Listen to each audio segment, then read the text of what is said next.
Assalamualaikum warahmatullahi wabarakatuh. Selamat pagi, selamat siang, dan juga selamat malam untuk anak semuanya yang menonton video pembelajaran pada hari ini. Pada hari ini kita akan belajar mengenai sistem pencernaan pada manusia, masih pada tema 3 subtema 1. Sebelum kita mulai belajar, marilah kita membaca basmalah dulu bersama-sama. Bismillahirrahmanirrahim. Baik anak semuanya, hari ini kita akan belajar KD 3.3 tentang organ pencernaan dan fungsinya pada manusia. Mari kita mulai saja. Yang pertama, anak-anak semuanya, apakah anak tahu apa itu sistem pencernaan? Coba kalian pikirkan kira-kira sistem pencernaan itu apa? Sistem pencernaan merupakan proses mencerna makanan yang kita makan. Nantinya bentuknya yang masih kasar akan menjadi lebih halus dan sederhana untuk diserap di sari-sari makanannya. Nah, dalam proses pencernaan di sistem pencernaan tentunya ada prosesnya ya. Ada dua proses yang terjadi pada sistem pencernaan manusia. Yang pertama adalah proses mekanis, yaitu proses yang dibantu oleh organ pencernaan.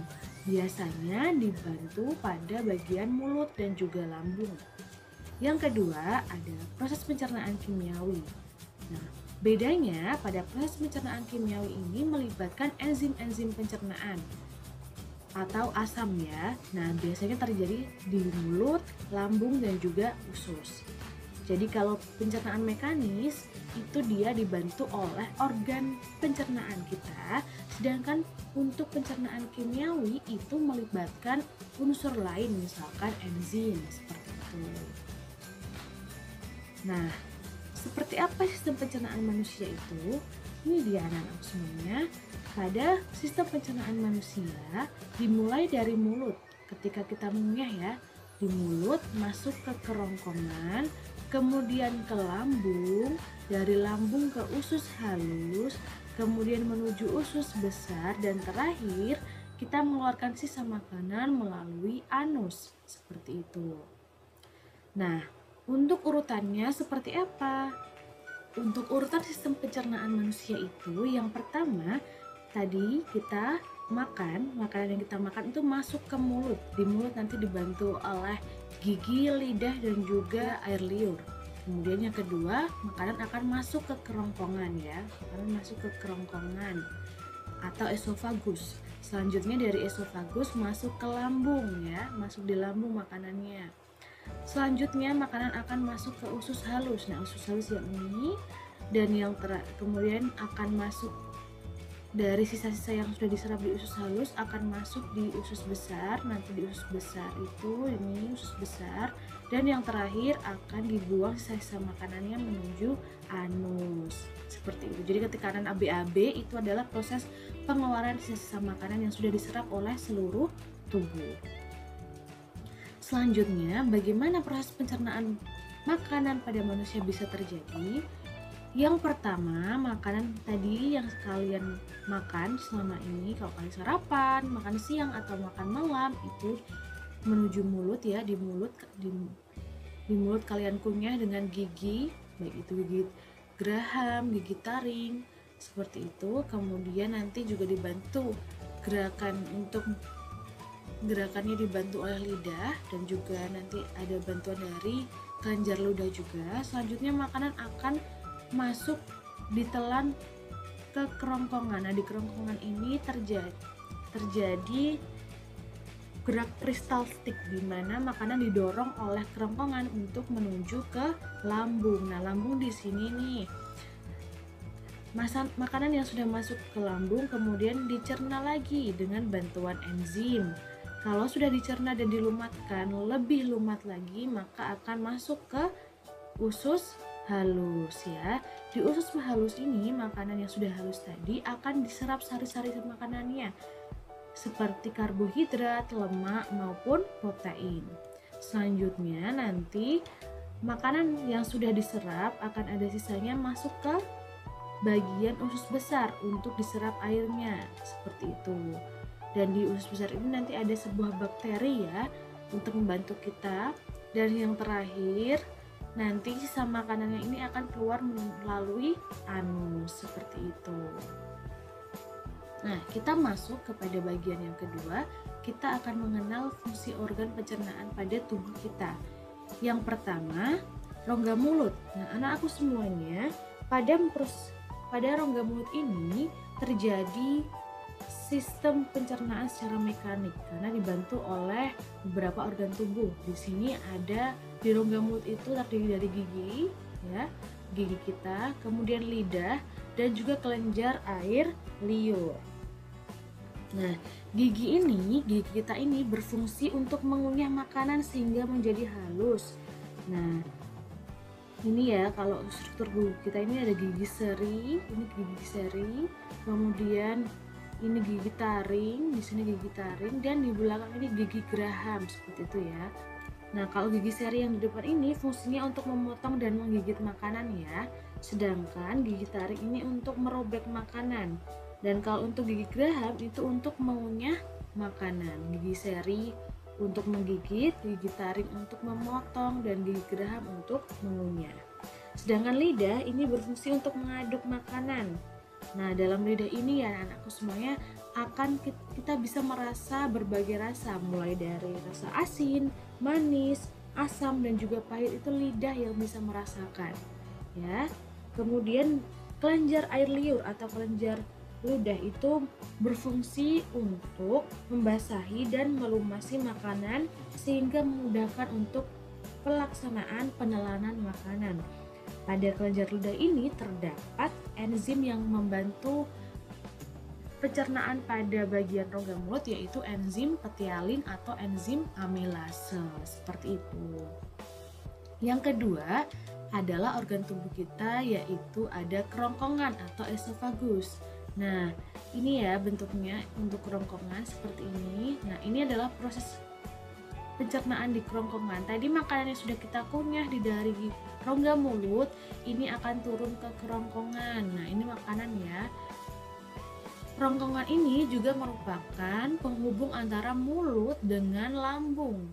Seperti yang Ibu sampaikan, pada kerongkongan terjadi gerak peristaltik. Nah, gerak peristaltik ini menyebabkan makanan yang kita sudah kunyah tadi terdorong menuju lambung. Nah, ya, makanan yang sudah kita kunyah masuk ke kerongkongan oleh otot-otot yang di kerongkongan itu didorong supaya masuk ke lambung seperti itu. Nah, pada kerongkongan ini otot yang berfungsi adalah otot lurik ya, karena secara sadar, bekerja secara sadar. Jadi kita menelan itu kan sadar ya.